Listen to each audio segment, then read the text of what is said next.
ಎಲ್ಲರಿಗೂ ಶುಭ ಸಂಜೆ. ಇಂದು ನಾವು ಕೃಷಿ ವಿಶ್ವವಿದ್ಯಾನಿಲಯ GKVK ಬೆಂಗಳೂರಿನ ವಿದ್ಯಾರ್ಥಿಗಳಾದ ನಾವು ನಿಮಗೆ ಕೆಲವೊಂದು ಮಾಹಿತಿಯನ್ನು ನೀಡಲು ಬಂದಿದ್ದೇವೆ. ಏನು ವಿಷಯ ಅಂತ ಹೇಳಿದ್ರೆ, ರಾಸಾಯನಿಕ ಗೊಬ್ಬರಗಳಲ್ಲಿ ಕಲಬೆರಕೆಯನ್ನು ಕಂಡುಹಿಡಿಯಲು ಕೆಲವೊಂದು ಸುಲಭವಾದ ವಿಧಾನಗಳಿದೆ. ಆ ವಿಧಾನಗಳ ಬಗ್ಗೆ ನಾವು ನಿಮಗೆ ಇವತ್ತು ತಿಳಿಸ್ಕೊಡ್ತಾ ಇದ್ದೀವಿ. ಮೊದಲನೇದಾಗಿ, ನೀವೆಲ್ಲರೂ ನಿಮ್ಮ ಬೆಳೆಗಳಿಗೆ ರಾಸಾಯನಿಕ ಗೊಬ್ಬರಗಳನ್ನು ಬಳಸ್ತಾ ಇರ್ತೀರಾ. ಈ ರಾಸಾಯನಿಕ ಗೊಬ್ಬರಗಳು ಕೆಲವೊಂದು ಬಾರಿ ಕಲಬೆರಕೆ ಆಗಿರುವಂತಹ ಚಾನ್ಸಸ್ಗಳು ಬಹಳ ಇರುತ್ತೆ. ಅದನ್ನ ನಾವು ಬಹಳ ಸುಲಭವಾಗಿ ಹೇಗೆ ಕಂಡುಹಿಡಿಯಬಹುದು ಅಂತ ನಾವು ಇವತ್ತು ತಿಳಿಸ್ಕೊಡ್ತೀವಿ.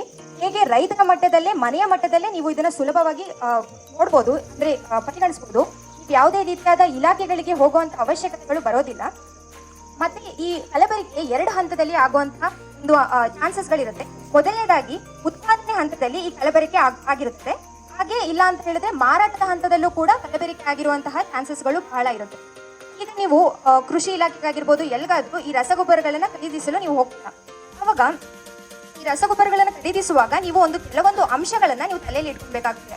ಮೊದಲನೇದಾಗಿ ಏನಪ್ಪಾ ಅಂತ ಹೇಳಿದ್ರೆ, ರಸಗೊಬ್ಬರ ಚೀಲಗಳನ್ನ ಯಂತ್ರದ ಮೂಲಕನೇ ಅದನ್ನ ಹೊಲಿದಿರ್ಬೇಕಾಗುತ್ತೆ. ಈಗ ನೀವು ಅದಕ್ಕೆ ಕೈಯಿಂದ ಅದಕ್ಕೆ ಹೊಲಿಗೆಯನ್ನ ಹಾಕಿದ್ರೆ ಆ ರಸಗೊಬ್ಬರಗಳಿಗೆ ಒಂದು ತೇವಾಂಶವನ್ನ ಹೀರ್ಕೊಳ್ಳುವಂತ ಒಂದು ಶಕ್ತಿ ಇರುತ್ತೆ. ಅವಾಗ ಅದ್ರ ಶಕ್ತಿ ಏನಿರುತ್ತೆ ಅದು ಕುಂಠಿತವಾಗುತ್ತೆ.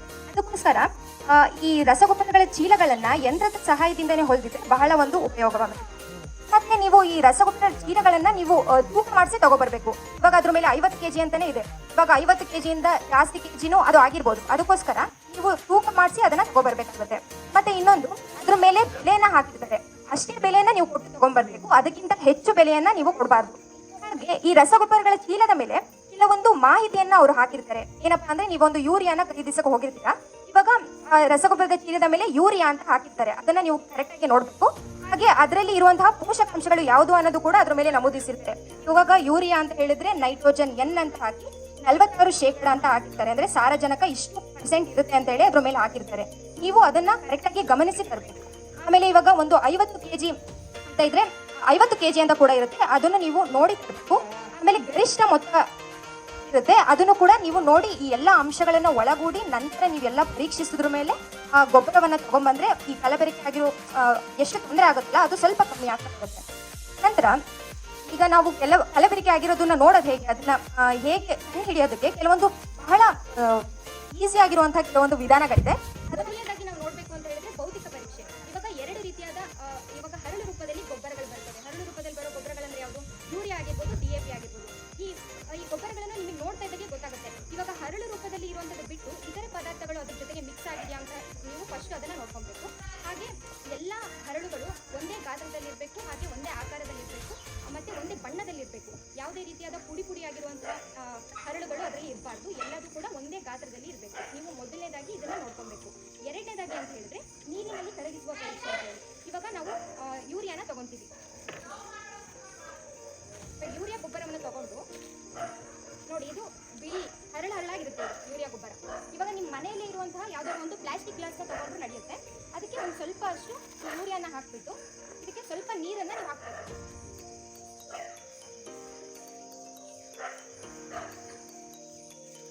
ನೀರನ್ನ ಹಾಕಿ ಇದನ್ನ ಸ್ವಲ್ಪ ಕರಗೋ ಹಾಗೆ ನೋಡ್ಕೊಬೇಕು. ಕರಗುತ್ತಾ ಅಂತ ನಾವು ನೋಡ್ಬೇಕು.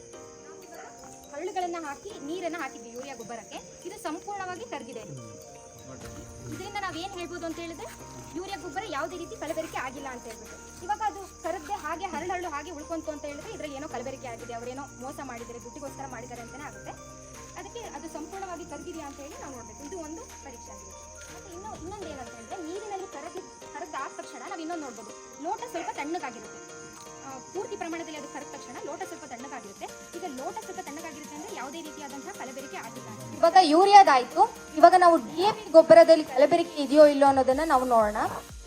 ಮೊದಲು ನಿಮ್ಮ ಮನೆಯಲ್ಲಿ ಯಾವುದೇ ಒಂದು ಹಳೆ ವಸ್ತು ಆಗಿರ್ಬೋದು, ಅಂದ್ರೆ ಹಳೆ ತಟ್ಟೆ ಯಾವ್ದಿರುತ್ತಲ್ಲ, ಸಿಲ್ವರ್ ಆಗಿರ್ಬೋದು ಅಥವಾ ತಾಮ್ರದ ತಟ್ಟೆನ ತಗೊಂಡ್ಬಿಟ್ಟು ಅದಕ್ಕೆ ಒಂದು 8 ರಿಂದ 10 ಕಾಳುಗಳಷ್ಟು ಈ DAPನ ಹಾಕಬೇಕು. ಬೆಂಕಿಯ ಮೂಲಕ ಶಾಖವನ್ನು ಕೊಡ್ಬೇಕು. ಅದಕ್ಕೆ ಸ್ವಲ್ಪ ಅರಳಿ ಬೂದಿ ಆಕಾರಕ್ಕೆ ಅದು ಸಿಗುತ್ತೆ. ತಿರ್ಗಾದ ತಕ್ಷಣ ಅದು ಸ್ವಲ್ಪ ತಣ್ಣಗಾದ್ರ ಮೇಲೆ ಏನು ಬಳಸಿರ್ತೀರಲ್ಲ ತಟ್ಟೆ, ಅದಕ್ಕೆ ಅಂಟ್ಕೊಳ್ಳುತ್ತೆ. ಅವಾಗ ನಾವು ಹೇಳ್ಬೋದು ಇದು ಯಾವುದೇ ರೀತಿಯಾದಂತಹ ಕಲಬೆರಕೆ ಇದರಿಂದ ಆಗಿಲ್ಲ ಅಂತ ಹೇಳ್ಬಿಟ್ಟು, ಅದು ಪ್ಯೂರ್ ಆಗಿದೆ ಅಂತ ನಾವು ಹೇಳ್ಬೋದು. ಮೇಣಕ್ ಬರ್ತಿದಾರನೆ ಅಂಟ್ಕೋತದೆ ಆ ತಟ್ಟೆಗೆ ಎದಿರ್ತಿರಲ್ಲ, ಅದಕ್ಕೆ ಅವಾಗ ಏನು ಕಲಬೆರಕೆ ಆಗಿಲ್ಲ ಅಂತ. ಅಂಟ್ಕೊಳ್ಳಿಲ್ಲ ಅಂದ್ರೆ ಅದು ಕಲಬೆರಕೆ ಆಗದೆ ಅಂತ ನೋಡಿ. DAPಗೆ ಇನ್ನೊಂದು ವಿಧಾನ ಅಂತ ಹೇಳಿದ್ರೆ, DAP ಒಂದು 8 ರಿಂದ 10 ಕಾಳುಗಳನ್ನ ತಗೊಂಡು ಅದ್ರ ಜೊತೆಗೆ ಸುಣ್ಣನೂ ಸ್ವಲ್ಪ ಹಾಕ್ಬಿಟ್ಟು ಅದನ್ನ ತೀಡಿದಾಗ ಒಂದು ಘಾಟಿನ ವಾಸನೆ ಬರುತ್ತೆ.